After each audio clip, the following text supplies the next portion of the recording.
Do you consider peace to be passive or powerful? I used to always think of peace as being passive, surrendered, almost even boring. Spiritual teachers teach us that in order to achieve inner peace, we get to do things like meditate, relax, just let go. And while this is a very important part of peace, it's not the whole story. And I want to tell you about a little revelation I recently had with peace. Like anything in life, peace has a balance, the yin and the yang. The yin refers to the more feminine, passive aspects. This can show up as meditation. But peace also encompasses the yang, the masculine, the more activity-based things in peace, and this can show up as attending a peaceful protest. And this is what I want to talk about today, the power of peace. Right now, as you're probably aware, we're not living in an entirely peaceful world. Right? There's terrorism and racism and murder and rape and sexism. And I'm not saying this to point out all the negative things or to depress you, but simply to get a realistic view about where we stand. Because we need to know where we are and where we want to be in order to figure out how to get there. And because all of these things are occurring right here, right now, the question becomes, are you going to stand idly by and just be okay? Or are you going to take a stand and do what Gandhi said and be the change that you want to see in the world? Because this is the secret. If you want to see peace, guess what? You get to be peace. So what is being peace? There's a concept in political science called the prisoner's dilemma.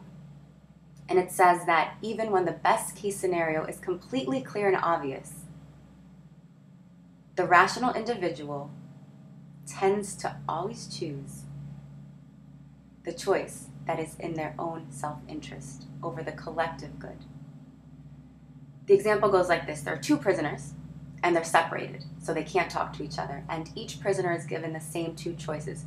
Choice number one is accuse the other person, confess. Choice number two is don't say anything and don't accuse the other person.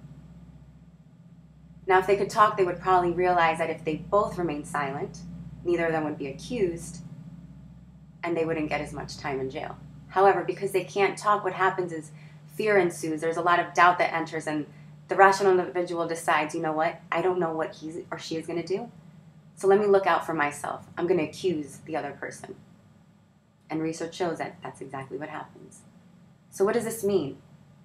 To me, it means that peace will not be achieved until we can develop the faith, the belief in one another, that I will choose the best collective interest, and everyone else will also choose, not in their own self-interest, but in the greater good.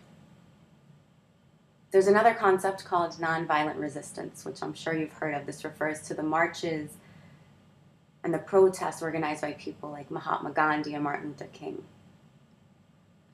Author and speaker Marianne Williamson refers to these acts of peace not as being passive, but as showing resistance, and resistance takes strength. She also says these are not acts of meekness, where there's lack of power, but instead there's a presence of a higher power. My vision for the world is peace. Peace at an international level, where world leaders can speak openly and honestly and have a dialogue about what truly matters. Talk about the collective good in the world. My vision for the world is peace at a national level, where politicians stop selling out to lobbyists and corporations and get real about talking about what really we need in this country in order to advance for the greater good. My vision for the world is peace at a community level, where we get to serve each other, where we get to help the homeless and the poor, and build that sense of knowingness that we can create a collective good, that it's not just about me, it's about us. My vision for the world is peace at a family level, where mothers and daughters, fathers and sons can have beautiful, honest, loving conversations that support each other, where there's no fighting and no self-interest, but we're looking out for the family unit. My vision for the world is peace at an individual level, where we get that we have the beautiful and awesome responsibility to choose peace every minute of every day. Choosing peace is tough. It's a very desirable outcome, but it's not easy. And I'm going to say there are 3 things that we get to do in order to see peace. It's going to take commitment, actionable effort, and unity. It's going to take commitment. In order to commit to something, you have to get really clear on your vision. You have to understand why you want to see peace in the world. So in those moments when you're not feeling that strong and that connected, you can refer back to your vision and you can recommit to doing everything that it takes to create peace. Because the truth is, you must commit to peace as though your life depends on it, because in reality, it does. Secondly, actionable effort. Creating peace will take actionable effort. So this isn't about selling out and being scared and running away when things get too hard or resorting to being racist or sexist, but it's standing up for the greater good and surrendering to the collective good. And finally, it's going to require unity.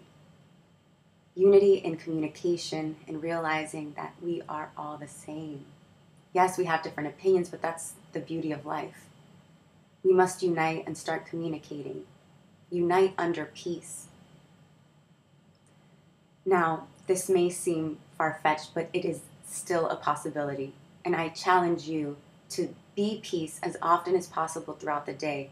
And I ask you to stand with me as I commit to peace, as I commit to taking a stand for peace, giving actionable effort towards peace, and uniting to create a world that is powerfully peaceful.